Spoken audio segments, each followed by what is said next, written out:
All right, so those are events taking place at the KICC.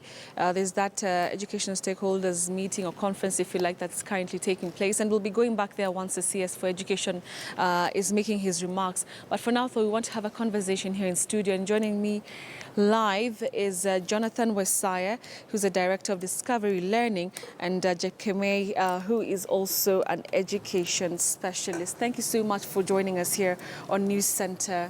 All right, so I want us to start with this conference. Now, it's not the first one that we've seen over the many years that we've been talking about education reforms. How different is this going to be? I'll start with you, Evelyn. Okay.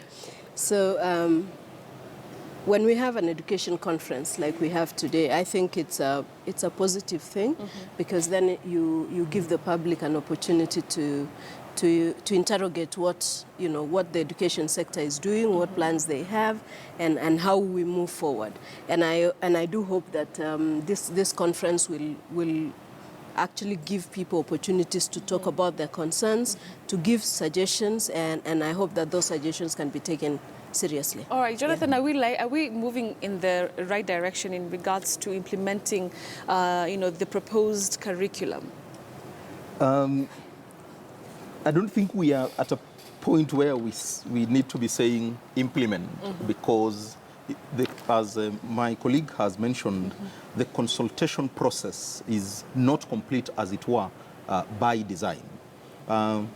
Since 2010, there has been an attempt to reform the sector after the Constitution of Kenya 2010. Yeah. So the report that was generated at that time advised that we look at 4 things, which was restructuring the curriculum, addressing the local needs within the context where education is offered, then providing pathways. If you are in a school and you are 1,000, are you following one path, or there are people who can get alternative avenues? And then integrating technology in the delivery of education. So we are at a point where the diverse views need to have been packaged into something that then the citizens of Kenya are invited to look at it, critique it, but also those who may not have had an opportunity give their feedback on it before we move into implementation. All right. Yeah. I think my concern would be that we've been having this conversation for such a long time. We still have the 844, which is really a bad idea. I'm sure we've talked about this before.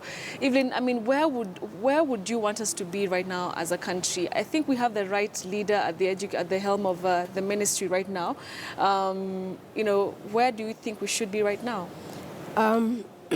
I think that, the education reform is not a simple thing.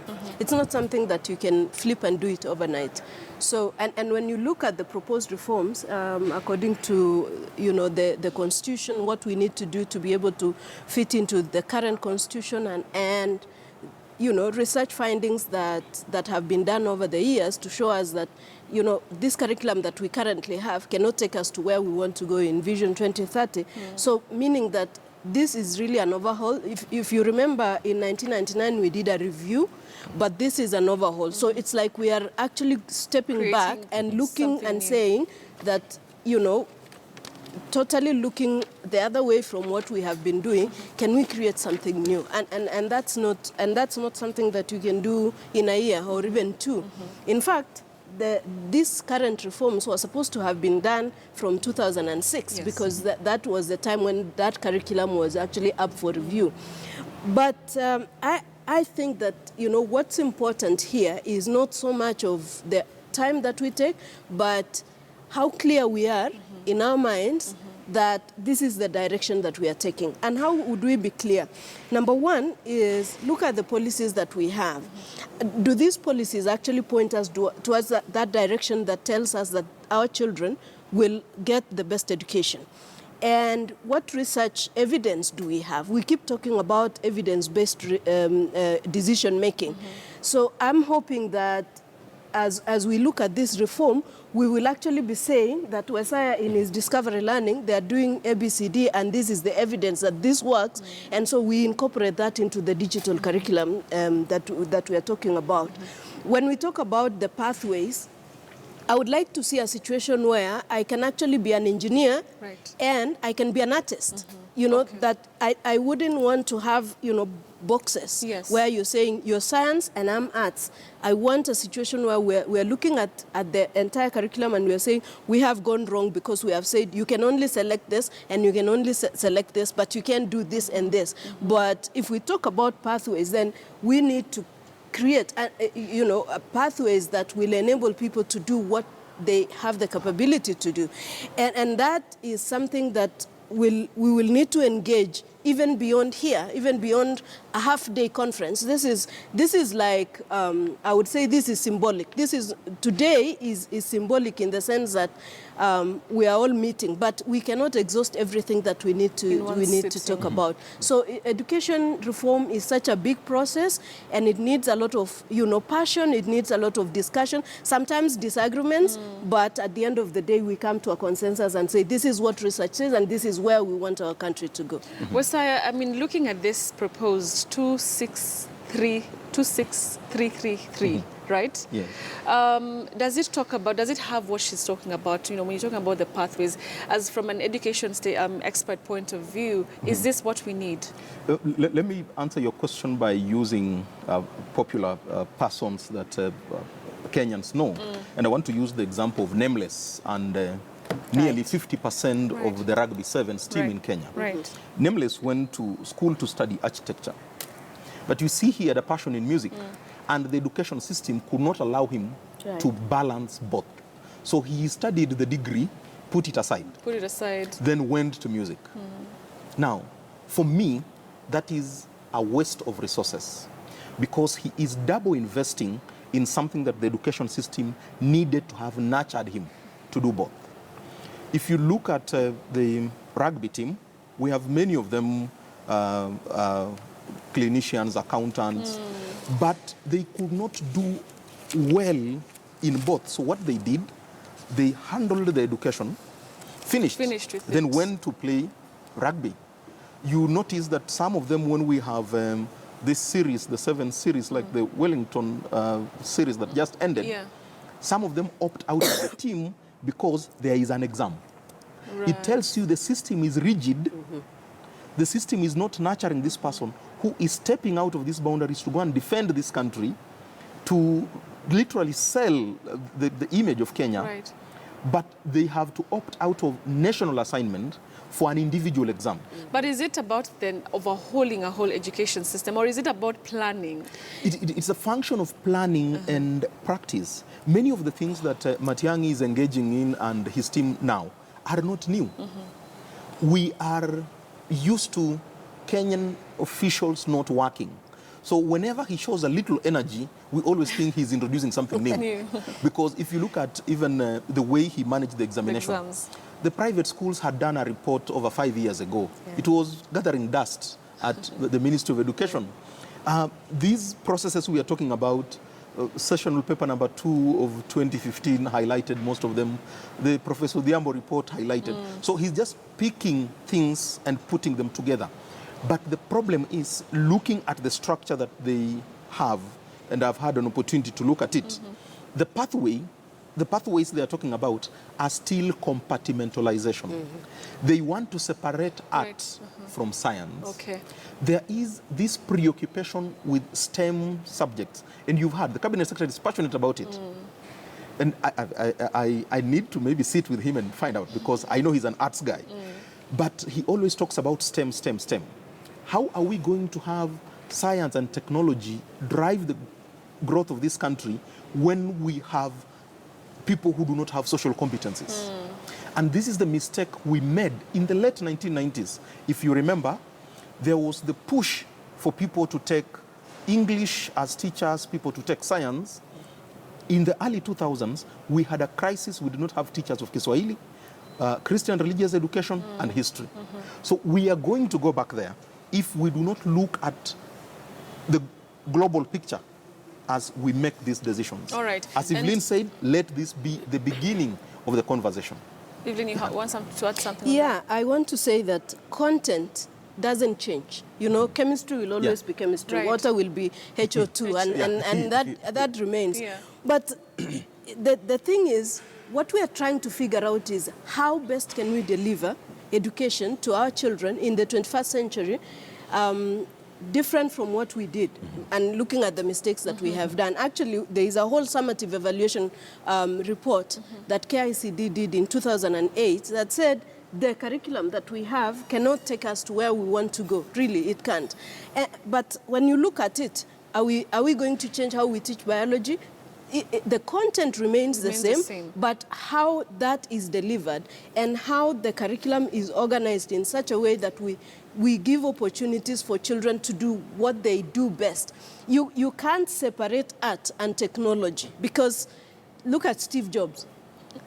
You know, he's a very good example of someone who was very passionate about art and very passionate about technology. And when he brings those two together, we have wonderful products. Yes. And so this obsession with sciences, and we're saying that we are going to defund humanities or reduce funding for arts, I think that is, we're going in the wrong direction, and those are the things that we need to be discussing in this reform, because we need to be, if we want people who are not just robots, engineers who are able to just do, you know, look at engines and just, you know, change stuff, but put their heart into something, then we must actually help these people to think, abstract thinking, liberal education. That's very important. All right. Yeah. And talking about the issues that you already raised as education experts, are we ready for a pilot? Because now there's a conversation about starting a pilot program in May. In May.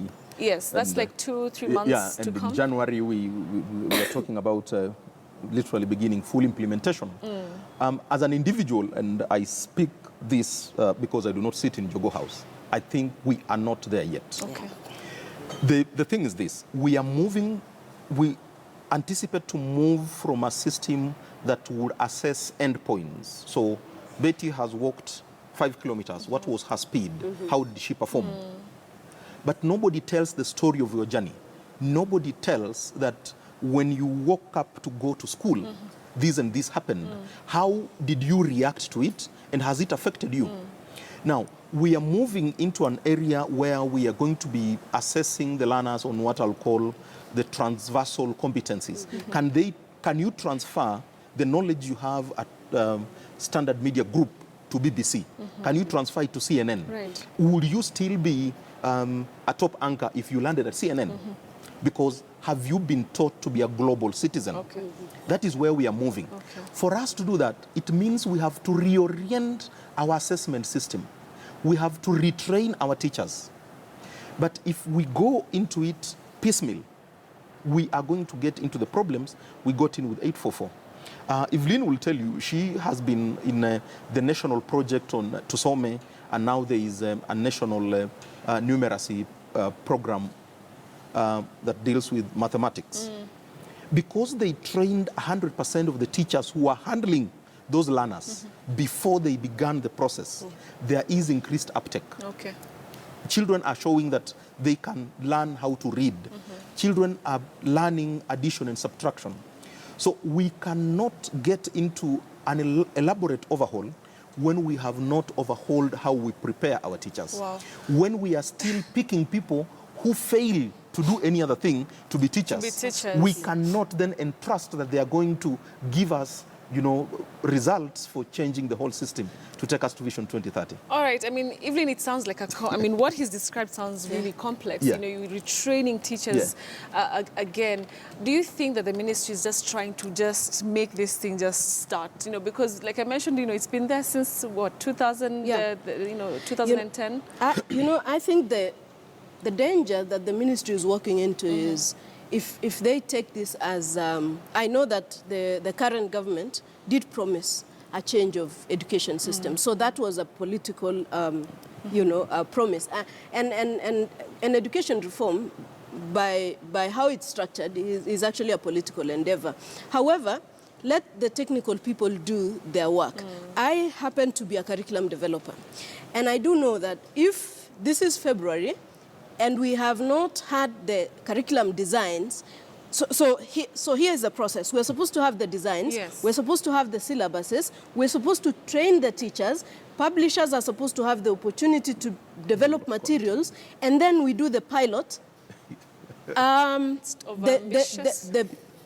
I am optimistic that the closest time we can be ready is at the end of this year. Wow. Not in For May. a pilot. Definitely, yes, for a pilot. Yeah. And even then, that pilot, you need to bring in researchers who are going to be looking at that pilot from outside, not from the inside, and saying, this works, and therefore, let's move on with it. This doesn't work, let's shelve that and replace it with something else. So it's not, we are not going to change. For me, in fact, we could even retain the 844 for all I care. Yeah. But how we organize and how we train the teachers, because at the end of the day, one of the problems that we had for 844 is that we developed curriculum, we sent it to schools, and we assumed that teachers would know what was in the mind of that curriculum developer when they were writing the syllabi.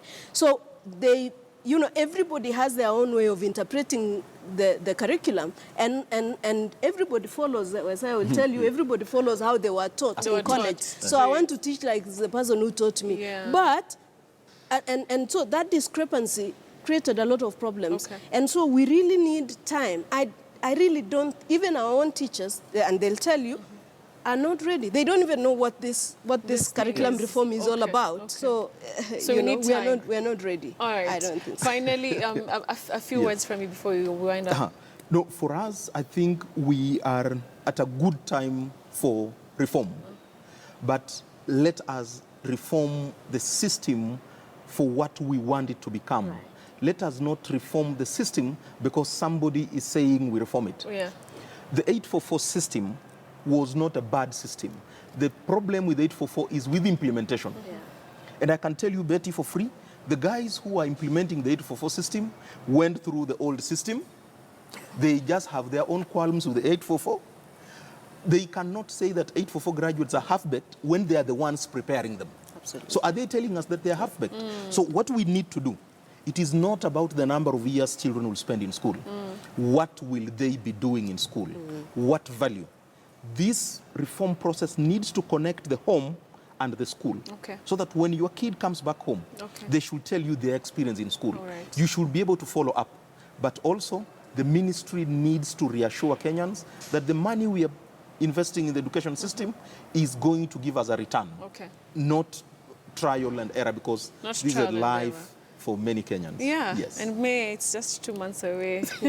All right, thank you so much. Thank you. Evelyn Jepkemei, she is an education expert, and we also have Jonathan Wasaya from Discovery Learning. Thank you so much for your time. Thank you. We'll Thank be you, keeping an eye on this one Thanks. and see if it's going to be possible to do this by May. Right. All right, thank you so Okay. much for that. Okay. All right, so I understand that we need to cross over to KICC to continue following up on the events taking center stage there. We are having education stakeholders giving their remarks in regards to this conversation about the pilot of this new curriculum starting in May. Let's just cross over there and listen in.